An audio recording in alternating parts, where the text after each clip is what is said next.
was born August 24th, 1994. A tradition that we have in our family is my mom, she's a big advocate for our birthdays, making us feeling special and stuff, so she takes off work, we don't go to school. Everywhere we go, she lets everybody know it's our birthday. It's super embarrassing, but I like it now just because we don't really get an opportunity to have that done. But when we were kids, like going through the drive-thru at McDonald's, she'd be like, it's her birthday, and I'd get so embarrassed. But it's not just a day about myself. I knew nothing about August 24th or anything. Like anybody, if anybody asked me anything, I knew nothing about it. So I really enjoyed this assignment because it gave me a little history about the day I was born. I am going to sound pretty dark through this presentation just because I did it over some murder trials that were happening around my birthday. One that I'm sure a lot of people have heard of is the O.J. Simpson trial. I found that out of the New York Times, and I also found a timeline on U.S. Today that kind of gave some background where as I knew like the verdict and stuff and basically what happened, it gave more detail to things that were happening, like evidence and things like that. And so on August 24th, 1994, the defense attorneys had to reappeal the DNA evidence that was found because they were trying to have a case that it was contaminated,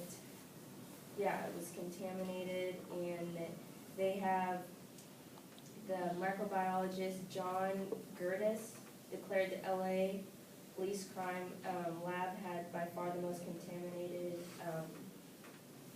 place that they have ever seen.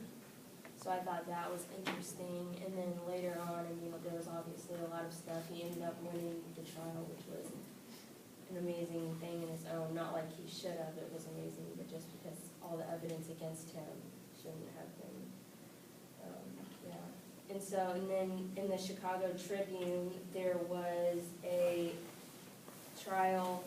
I mean, as though it sounds dark, this one, there was justice served on August 24th, so it was nice. But in February, there was a family who, the mom, David and Laura Hensley, were in their home with their 4 children having dinner, and there was a knock on the door, and Minette Ween Finkley said that his car was overheated, and he asked for some water, and they were helping him out or whatever, and he came back about 2 hours later and held them at gunpoint. So that happened in February of 1994, and then on August 24th, he was indicted for 25 years for burglary and keeping the family hostage.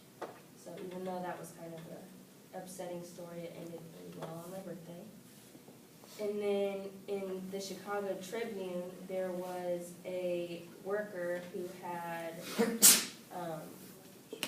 he had a dispute over personalities. They didn't get along with his manager, so he ended up murdering him because I guess that solves everything. And so on my birthday, that was the verdict. They ended up finding him after he had been evading police for about 6 months. So they found him and put him in jail, and it was kind of upsetting because on a lot of the co-workers that they had interviewed, they were all like upset because they said the guy who was murdered was one of the nicest guys, and he was just such a good manager. And then looking back into the murderer's past, they found out that he had like a huge criminal history and stuff like that. So maybe they should have done a background check before they hired him. I don't know. But I mean, I liked doing this project just because, not that I like murders or anything, but I think that stuff's interesting. I think that, I don't know, since I find that stuff interesting and it happened on my birthday, it was just kind of a plus because everything else I found was pretty much like overstocks and stuff, which don't really fascinate me. But,